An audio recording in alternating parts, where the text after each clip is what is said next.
Les doy las buenas tardes tanto a los que estáis en la sala como también a nuestros hermanos iberoamericanos que están conectados a través de las modernas tecnologías y también siguiendo con atención este congreso. Es para mí, por supuesto, un honor y un privilegio y una gran oportunidad el participar en esta mesa redonda y quiero dar por ello las gracias a los organizadores y muy especialmente a Juan Carrión por su amable invitación. Es también para mí un honor grande el compartirla y tener la oportunidad de moderar a un destacadísimo grupo de especialistas consagrados desde hace años a esta causa que son las enfermedades raras, a la que contribuyen con su ciencia, con su labor asistencial y también en estas sesiones de divulgación participando en este evento. La mesa está compuesta por una serie de personas que querría presentaros. No sé en qué orden, si sois tan amable de levantar brevemente la mano cuando me refiera a vosotros. El primero es el doctor Josep Torrent, creo que de sobra conocido, con un vasto y admirable y sobrecogedor currículum. Es doctor en medicina, también licenciado en farmacia, es especialista en medicina interna y en farmacología clínica, es profesor de la Universidad de Barcelona, es también jefe de servicio en el Hospital de San Pablo, es miembro y ha sido presidente del Comité de Medicamentos Huérfanos de la Agencia Europea del Medicamento y ha sido también el primer director ejecutivo de la Agencia Española del Medicamento. Y ahorro otros tantos cargos que acreditan su dilatada experiencia y dedicación al tema de las enfermedades raras. Quiero presentar también a la doctora Mónica López, internista, licenciada en Medicina por la Universidad Autónoma de Madrid, médico adjunto del Servicio de Medicina Interna del Hospital Central de la Cruz Roja y también bien conocida por su dedicación a las enfermedades minoritarias, como lo acredita el que presida la sección de enfermedades raras de la Sociedad Española de Medicina Interna. Tenemos también con nosotros al señor Jordi Cruz, que es miembro de la Junta Directiva de FEDER y además es presidente de la Asociación de MPS España y también, creo, conocido de todos vosotros por su involucración con las enfermedades raras desde hace ya muchos años. Y finalmente presentaros al doctor José Luis Poveda, presidente saliente de la Asociación de Farmacéuticos Hospitales y jefe de servicio del Hospital Universitario La Fe de Valencia. Es para mí un privilegio, un honor y una satisfacción compartir la mesa con estos destacados especialistas que además son extraordinarias personas y queridos amigos. Dos notas de housekeeping para el desarrollo de la mesa.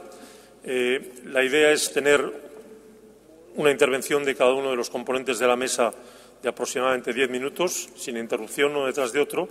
Y si os parece, cualquier pregunta que pueda ir surgiendo lo anotáis en unas cartulinas que las azafatas podrán proporcionaros y de esa manera quizá podemos tener un coloquio posterior, cuando acaben todas las intervenciones, más eficiente y ordenado, sin que eso prevenga el que siempre haya oportunidad a alguien a micrófono abierto que tenga ocasión de hacer una pregunta.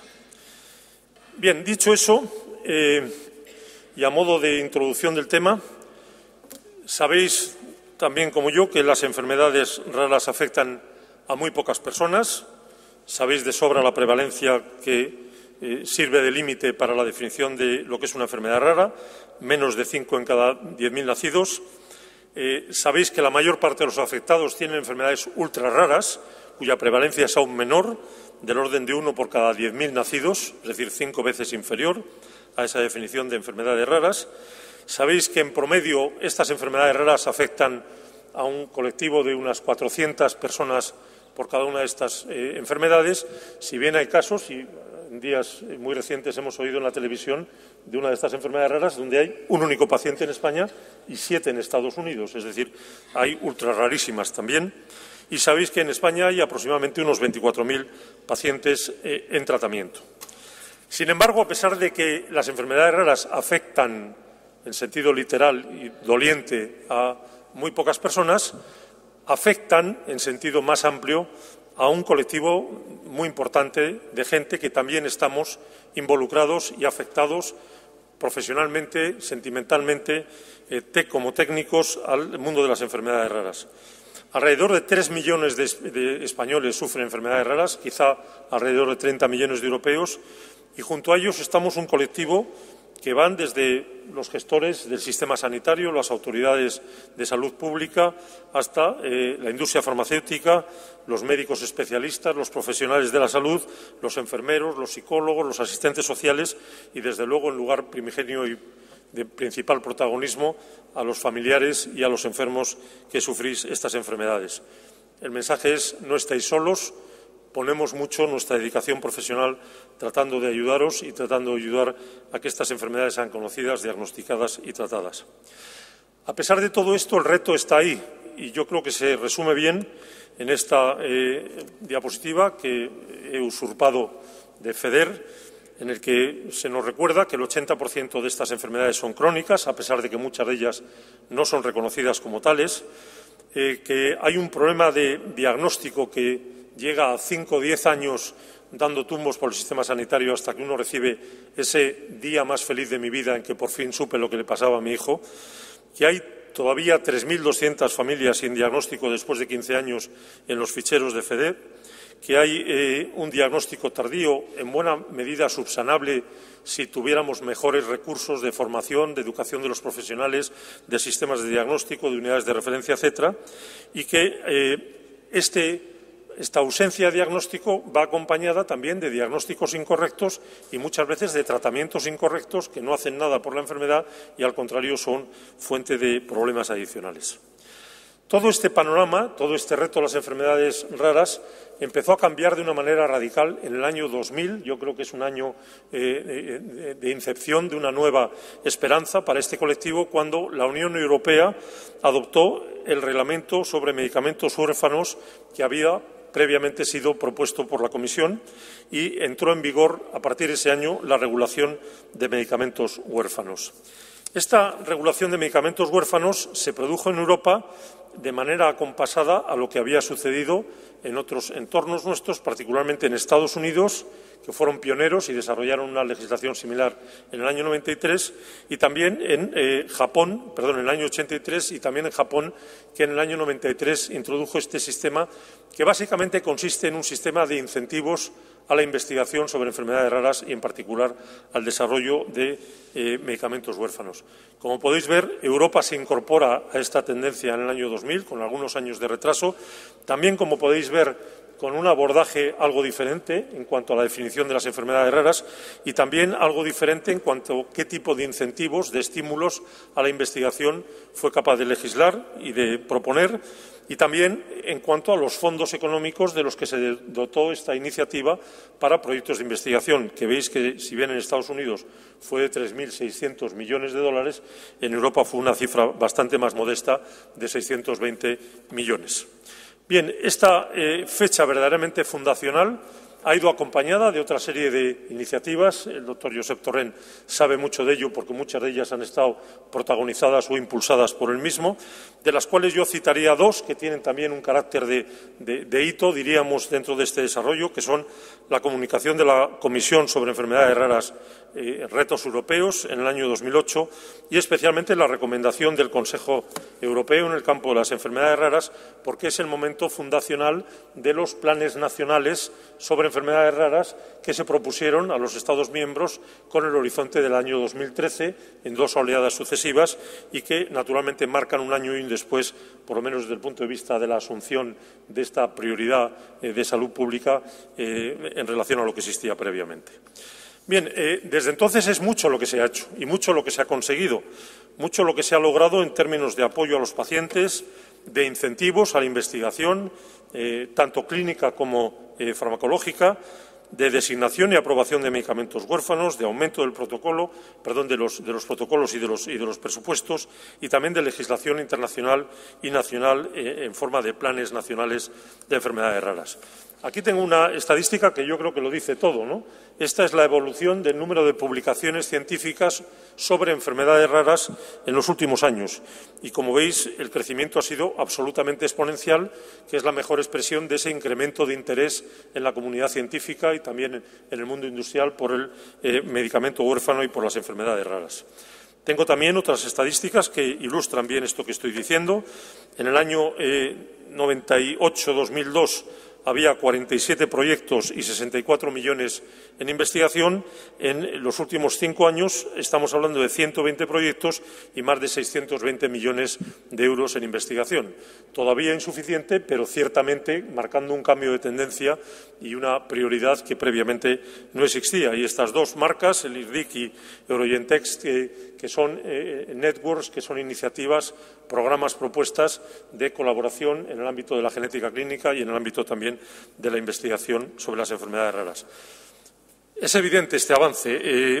Hemos pasado a multiplicar por un 300% la inversión entre el año 2000 y el año 2010 en investigación en enfermedades raras. 1.430 productos han sido nominados como medicamentos huérfanos para su desarrollo clínico. Insisto, es un privilegio y un lujo tener a Josep Torrent, que ha presidido el comité que designaba precisamente estas moléculas para desarrollo. Si bien es verdad que de esos 1.430 medicamentos designados como medicamentos huérfanos, solamente 114 han finalmente alcanzado la etapa de comercialización, que probablemente apunta a una de las asignaturas pendientes donde es posible una cierta mejora. Otro capítulo de gran importancia, donde también se han producido avances, y esta mañana el secretario general de Sanidad nos ha abierto nuevas esperanzas en este terreno, es el importantísimo tema de los registros.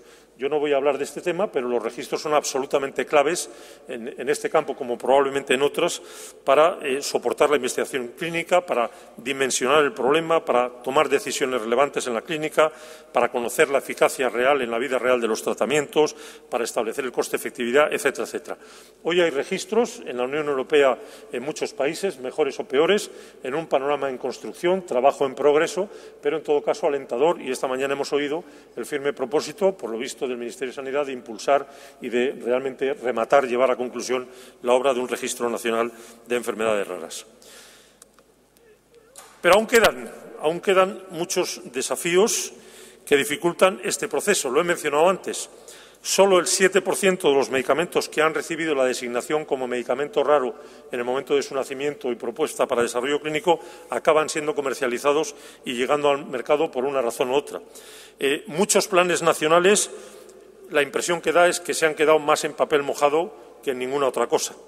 Muchas estrategias, por ejemplo, los centros de referencia, etcétera, comentábamos en la comida, no han ido acompañados de las necesarias dotaciones presupuestarias para que esas intenciones puedan en la práctica materializarse. Hay grandes dificultades en la implantación de un registro unificado, hay un problema de codificación importante de las enfermedades raras que es condición sine qua non para su conocimiento e investigación sobre ellas. Hay inequidades derivadas de barreras en los distintos sistemas sanitarios, en los distintos territorios. Hay dificultades de financiación y restricciones derivadas de los elevados costes de los tratamientos y de estos medicamentos. Y hay, finalmente, un problema grande de formación de especialistas, de conocimiento médico, de formación de los estudiantes en las universidades en el conocimiento de las enfermedades raras y de esta problemática. Sin embargo, junto a este reto y junto a estas dificultades hay un tremendo impulso que podemos aprovechar y que debemos aprovechar subiéndonos en la cresta de esta ola que se ha puesto en marcha y que ciertamente está posibilitando una mejora de la situación. Impulso que debe aprovecharse para mejorar los marcos regulatorios y de incentivos a la investigación. En el año 2000 había 10 medicamentos huérfanos. En el año 2014, 1.400 medicamentos huérfanos. Esto ha sido posible porque alguien se ha dado cuenta de que para que los inversores inviertan su dinero, arriesguen su dinero en investigar en enfermedades que no se conocen, que los pacientes son escasos, que están dispersos, donde no se conoce la historia natural de la enfermedad, donde no se conoce la eficacia de los tratamientos, etcétera, donde no se conocen los mecanismos de acción, hace falta poner un estímulo, al menos en la forma como se se pone de asesoramiento, de remoción de obstáculos, de alivio de algunas de las tasas, de asegurar una exclusividad para poder recuperar unas inversiones arriesgadas. Yo hago una pequeñísima digresión, y perdón por la extensión.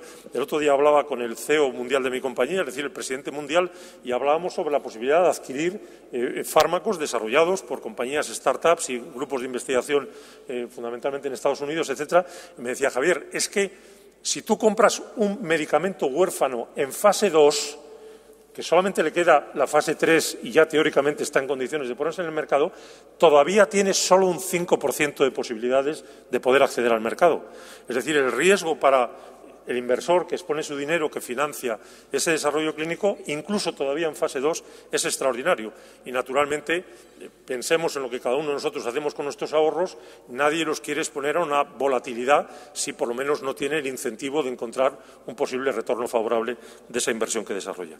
Así que marcos regulatorios, incentivos a esa investigación que es clave y que está dando resultado, sistemas de evaluación y de reembolso que tengan en cuenta las especificidades de los medicamentos huérfanos, optimizar el diagnóstico precoz. También esta mañana se ha hablado de esa iniciativa magnífica de, a partir de la saliva o de la sangre de los enfermos, poder hacer un screening masivo que identifique tempranamente muchas enfermedades, con lo que de beneficio habría para los pacientes, de invertir en la formación de profesionales en este campo y de aportar, desde luego, los recursos financieros y organizativos necesarios. Es mucho dinero lo que hace falta, pero el dinero, cuando se quiere, existe. Es un problema de prioridades, es un problema de decidir dónde la sociedad lo invierte bien y dónde lo debe invertir en términos prioritarios. Bien, se ha hecho, por tanto, mucho, se ha hecho avance importante en esta última década. Venimos esta tarde a hablar de un proyecto adicional que no se contrapone a ninguno de los anteriores, que lo prolonga con un nuevo impulso, con una nueva ilusión.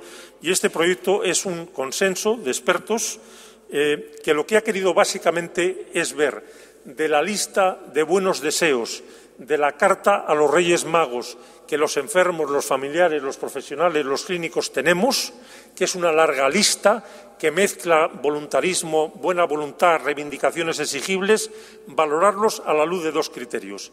¿Qué tan deseable es esto y qué tan viable es esto? Para ordenar la lista, para centrarnos en aquellos que son deseables y viables y focalizarnos como un rayo láser en esos con las posibilidades de cambiar el escenario real. Y es que, lo sabemos todos, pedimos cosas que exigirían un cambio constitucional. No parece a corto plazo viable. Pedimos cosas que exigirían una arquitectura de nuestro sistema sanitario diferente al que es. No parece viable que lo podamos cambiar. Pero también pedimos cosas que se podrían hacer con poco que hubiera de voluntad política. Y ahí hay que focalizarse para conseguir cambiar el estado de la cuestión.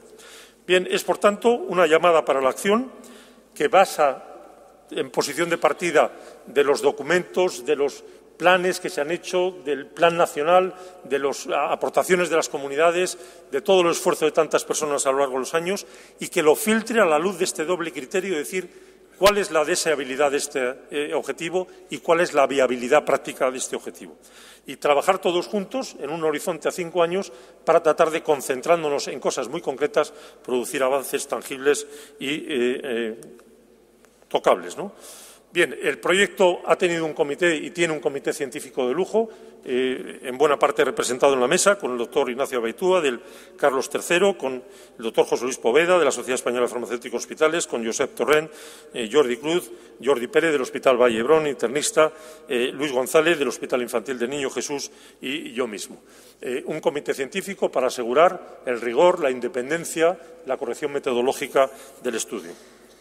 El estudio se ha hecho a través de distintas fases. No creo que sea el caso aburrirles con el tema. Primero, una revisión ordenada de la literatura, luego una serie de grupos focales de discusión, entrevistas semiestructuradas, revisión de las cuestiones que plantean esos grupos por parte del comité científico y luego un sistema Delphi, que imagino que más o menos conocéis, que es un sistema de doble embudo, que lo que hace es primero abrir en un espectro de divergencias las opiniones y luego tratar de hacerlas converger en un espectro de consensos, para edificar aquellos puntos en los que hay acuerdo y en los que hay una opinión sustentada mayoritariamente. Bien, eso es lo que se ha hecho y básicamente el cuestionario hacía estas dos preguntas.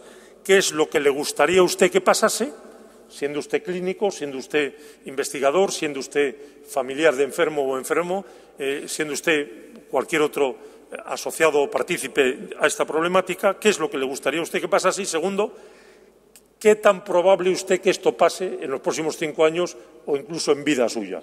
Y ahí es donde empezamos a encontrar la separación del grano de la paja y empezamos a podernos quedar con ese puñado de cosas en las que entendemos todos que eso podría pasar si se quisiera que pasara. Bien, yo creo que el estudio merece la pena, tiene una base amplia, que han participado en esos cuestionarios y en esos grupos focales. Como veis ahí hay 82 participantes en la primera ronda, 72 participantes en la segunda, médicos, médicos pediatras, farmacéuticos hospitales, gestores sanitarios, pacientes, industria farmacéutica, etc. Esto es lo que queremos compartir con vosotros esta tarde y lo que hemos pedido es que en torno a 4 cuestiones nucleares los especialistas de esta tarde aquí nos digan cómo ha sido el resultado de ese consenso en lo que se refiere fundamentalmente al acceso a la financiación, a los equipos especializados multidisciplinares, a la atención domiciliaria y al fondo económico específico que pedimos que se dote para el tratamiento de las enfermedades raras. Así que con esa introducción, pues si te parece, Josep, tomas la palabra y luego sucesivamente los demás. Muchas gracias.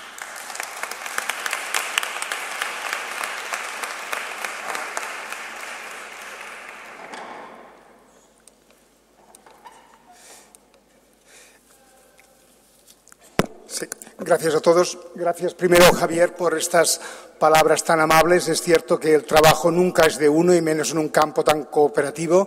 Como os podéis imaginar, en la Unión Europea, en los comités, podemos estar 40, 50 o 60 profesionales de diferentes formaciones y, por tanto, es un trabajo siempre participativo y de grupo y nunca a título personal o propio. Permíteme también que agradezca formalmente a Juan Carrión y a NACA un poco la invitación que me han hecho de estar aquí con vosotros y ver un poco la migración que se ha hecho desde Totana hasta Murcia, que yo les felicito cordialmente por estar en un sitio realmente aquí emblemático y diría inspirador para lo que tenemos que hablar hoy y ojalá que sea así. Y agradeceros, como no, a todos que nos acompañéis en esta sesión. Para mí es un placer el estar con vosotros y ver otra vez caras conocidas y amigos de tantos años, ¿no? Siempre se comenta desde Europa una perspectiva. Es Europa muy lejana, estamos a nivel de Murcia, una comunidad autónoma potente, Andalucía, las que queramos, son extremos muy alejados. ¿Quién hace quién? ¿Cómo se coordina todo esto? ¿Y por qué estamos en un camino a veces no fácil de entender, ¿no? Desde la Agencia Europea y en particular desde lo que es Bruselas, la Comisión Europea y el propio Parlamento, se hacen medidas, se dan políticas, se autorizan medicamentos, se evalúan medicamentos y se autorizan investigaciones clínicas. Y esto también se comparte en gran medida con todas las agencias nacionales que forman parte del sistema europeo y en particular de la Agencia Española del Medicamento y de Productos Sanitarios que tenemos en Madrid, que es una de las agencias, os lo digo de corazón, más activas, yo diría de los 5 países, de los 28 que estamos en la Unión Europea, más activas en cuanto a aportar conocimiento y evaluar medicamentos y muchos también son medicamentos huérfanos. Es evidente que lo que se discute, se aprueba en Bruselas o en Londres, no es después ellos los que lo van a pagar, se va a pagar en cada uno de los países o de las regiones que sea, según sea la concepción de Estado de cada uno de ellos, ¿no?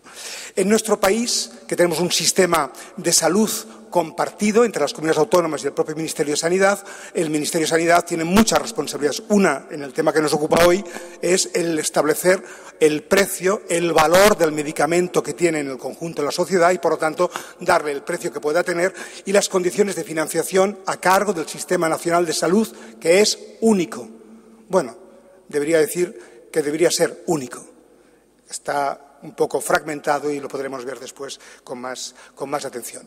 Tenemos instrumentos entre la Agencia Española del Medicamento y también el propio Ministerio de Sanidad para lo que es negociar precio y hablar de este valor del medicamento. Y también el Ministerio lleva la coordinación global de la Estrategia Nacional de lo que son las enfermedades raras, que incluye también unidades de expertos, acceso, etcétera, información, entrenamiento, todo lo que se ha dicho antes por Javier. A nivel comunitario, a nivel de cada región autónoma, de cada comunidad, hay mucha responsabilidad. Nuestros consejeros son responsables de la gestión global y de la financiación de nuestros hospitales, asistencia pública, asistencia en el ámbito primario y de coordinar todos los servicios de salud de cada una de las comunidades. Por tanto, ahí sí que también hay unas palabras que ellos tienen que decidir. Y también son responsables, evidentemente, de la información y formación hacia todo el colectivo de ciudadanos de cada uno de los territorios. La Unión Europea es compleja, tiene varias estructuras, no voy a entrar. En España diríamos que habría varios puntos, pero fijarse que hay varias barreras. No es suficiente hablar de la agencia europea, de la agencia española y después de quién da el precio, sino también que llegamos a otro nivel de dificultad, que es la comunidad autónoma, cómo evalúa cada intervención de salud o cada estrategia terapéutica que se va a administrar y se va a financiar en su territorio.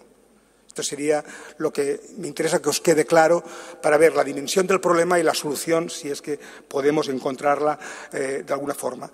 Por si esto fuera poco, en una comunidad autónoma no es homogénea en el 100%.